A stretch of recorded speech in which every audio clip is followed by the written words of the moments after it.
Sobat penabur di 15 kota, sikap otentik seorang pemimpin seringkali menjadi kunci dalam membangun kepercayaan dan hubungan yang kuat, baik di lingkungan kerja maupun dalam pelayanan. Nah, saya ingin bertanya kepada Bapak Yudian, berdasarkan pengalaman Bapak, baik sebagai pengusaha maupun pengurus yayasan nih, bagaimana otentisitas sebagai pemimpin dapat membantu membangun kepercayaan dan hubungan yang lebih erat di lingkungan kerja maupun pelayanan. Silakan Bapak. Baik, terima kasih Pak Yogi. Sebelumnya saya mau menyapa dulu kepada Sobat 15 Kota yang mungkin sebagian sudah kenal dengan saya ya barangkali. Karena saya sering berkeliling ke 15 kota untuk menjajakan PPDB sebetulnya.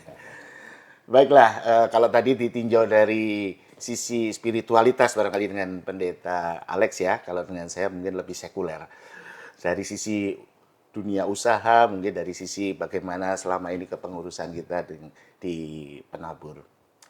Kalau saya mendefinisikan atau mengartikan authenticity ini sebetulnya lebih kepada perpaduan ya, perpaduan antara ketulusan atau sincerity, kemudian integritas, moralitas, tadi sebagian juga sudah disebut Pendeta Alex, dan juga empati.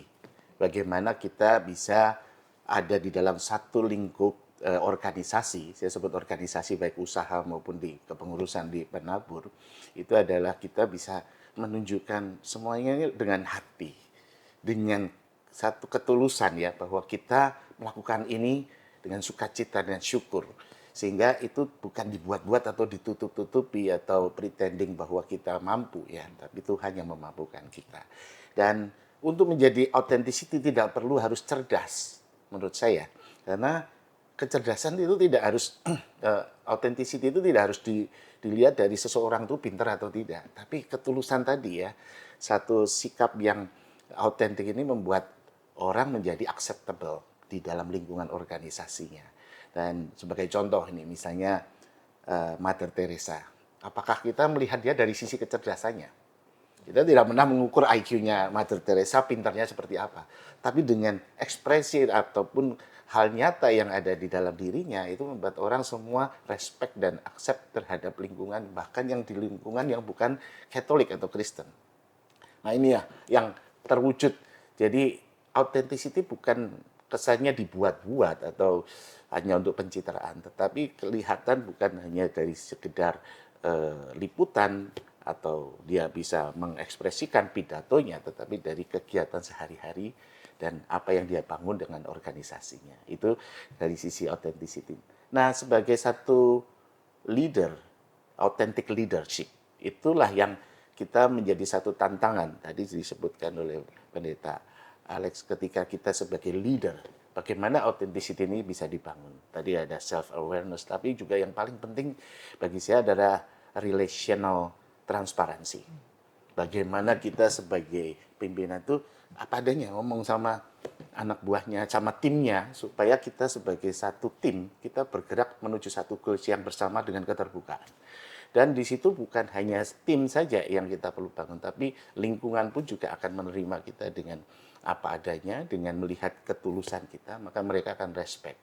Dalam hal ini beberapa yang kita bisa lakukan semacam di usaha pun juga demikian. Bagaimana kita bisa membuat karyawan bisa percaya terhadap kita, kemudian kepada supplier, bahkan terutama kepada buyers kita, sehingga mereka akan repeat order, mereka mau melihat bahwa itu adalah satu keseriusan, integritas yang kita lakukan, dan mereka tidak ragu-ragu untuk memberikan repeat order demi order yang berikutnya. Mungkin seperti itu sementara ini. Ya. Terima kasih Pak Yudan atas sharingnya. Saya terkesima beberapa hal tentang bahwa ini bukan masalah IQ, bukan sama kecerdasan, tapi lebih kepada keterbukaan gitu ya, transparansi terhadap bawahan maupun tim, sehingga tim bersama-sama mau maju ke titik yang sama dengan pemimpinnya. Baik, hal yang sama saya ingin juga tanyakan kepada Pak Pendeta Alexardo berdasarkan pengalaman Bapak nih. Apakah otentisitas sebagai pemimpin dapat membangun kepercayaan dan hubungan yang lebih erat, baik di pekerjaan maupun di pelayanan, Pak? Kami persilakan. Makasih Pak Yogi. Saya kasih ada 2 contoh nih Pak. Tadi saya sempat mention bahwa ada 4 kualitas yang dibutuhkan untuk kita bisa menjadi authentic leader. Ini menurut Bill George, dia dalam bukunya Authentic Leadership, itu tahun 2003 itu baru keluar. Yang pertama adalah soal kesadaran diri, awareness. Ini nih ketika, seperti tadi Pak Yudian bilang, ketika kita menyadari siapa diri kita, keberadaan diri kita, termasuk kelemahan dan kekuatan kita. Ada satu momen ketika saya praktek dulu di salah satu jemaat di Jawa Timur. Ada satu pendeta senior yang dalam pengamatan saya, beliau jadi berkat luar biasa buat jemaatnya. Baik secara pastoral maupun secara organisasional. Lalu saya tanya sama beliau, Pak, apa yang ada di belakang kepala Bapak ketika menjalani panggilan ini? Ada banyak hal yang beliau sampaikan, tetapi salah satu yang nyantol di kepala saya adalah beliau mengatakan, saya itu selalu melakukan satu hal, Lex. Apa itu, Pak? Saya mereview kembali setiap pernyataan dan keputusan yang saya buat. Dan kalau saya menemukan bahwa keputusan atau pernyataan saya salah, bahkan gagasan saya salah, tanpa malu saya akan menyatakan bahwa saya keliru. Oh, ini berarti beliau ini sungguh menunjukkan bahwa saya ini manusia nih. Saya manusia yang bisa salah nih. Di kepala umat kan pendeta tuh harus perfect tuh ya. Harus bisa segala macam. Tapi beliau menunjukkan bahwa saya punya kekuatan, tetapi saya juga punya kelemahan. Dan saya berani mengakui kelemahan itu. Dan ternyata ketika pendeta ini dengan terbuka mengakui kelemahannya, dalam sikap yang bijaksana, orang justru menaruh respect kalau tadi kata Pak Yudian. Orang menaruh kepercayaan karena orang tahu beliau ini nggak punya hidden agenda. Beliau memang mau melayani dan dalam kemanusiaannya beliau bisa melakukan kesalahan. Dan ini berkaitan sama poin kedua yaitu transparansi. Ketika saya melakukan sesuatu nggak punya hidden agenda, saya lempeng aja begitu ya. Kayak Yesus lah, Yesus nggak punya hidden agenda. Sehingga ketika dia sadar dia hadir di tengah dunia, diutus oleh Bapa untuk menyatakan kerajaannya, itu agenda dia. Nggak ada agenda lainnya tuh.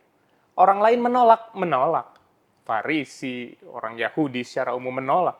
Tetapi dia transparan dengan apa yang dia ingin lakukan. Dan itu bikin orang yang punya nilai yang sama, saya taruh trust. Karena Yesus dapat dipercaya dalam tindakannya. Sama kayak pendeta ini, walaupun kurang bijak juga ya menyandingkan pendeta dengan Yesus ya. Cuman beliau dalam transparansinya membuat orang respect dan taruh trust. Karena orang percaya pendeta ini nggak punya hidden agenda. Terima kasih Pak Pendeta Alex. Rupanya pengalaman Pak Yudian dan Pak Pendeta Alex sangat bermanfaat buat kita ya. Di banyak sekali hal yang kita dapat tentang transparansi, otentisitas, bagaimana orang menjadi respect terhadap kita terhadap ketika kita bahkan menyatakan bahwa kita ini keliru gitu ya Bapak dan Ibu. Baik Sobat Penabur, kiranya pengalaman ini menjadi inspirasi buat kita semua. Dan silakan mencatat password di akhir video ini untuk mengerjakan refleksi kedua. Tetap semangat.